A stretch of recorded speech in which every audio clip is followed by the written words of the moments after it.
ট্যাঙ্কারে ভরে গরু পাচার আটকালো পুলিশ। রিয়েল লাইফে দুধের ট্যাঙ্কে পাচার হচ্ছিল লাল চন্দন কাঠ, আর রিয়েল লাইফে তেল ট্যাঙ্কারে গরু। অবাক হচ্ছেন?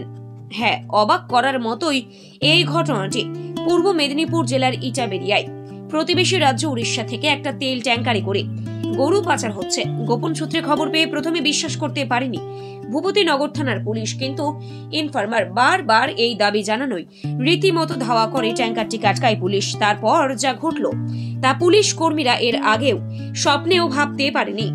তেল ট্যাঙ্কারের ভেতর থেকে উদ্ধার হলো 10টি গরু। রিয়েল লাইফের পুষ্পা সিনেমার এক ঝলক দেখল ভূপতিনগর। আজকে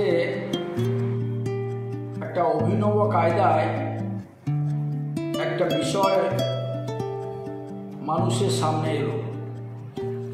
কি সেই অভিনব কায়দা? ভূপতিনগর থানা আজকে একটা তেলের ট্যাঙ্কার, যে ট্যাঙ্কারে তেল যাওয়ার কথা সেই ট্যাঙ্কারে তেল লাগিয়ে তার ভেতরে গরু পাচার করা হচ্ছিল। ব্যুরো রিপোর্ট, এখন সংবাদ।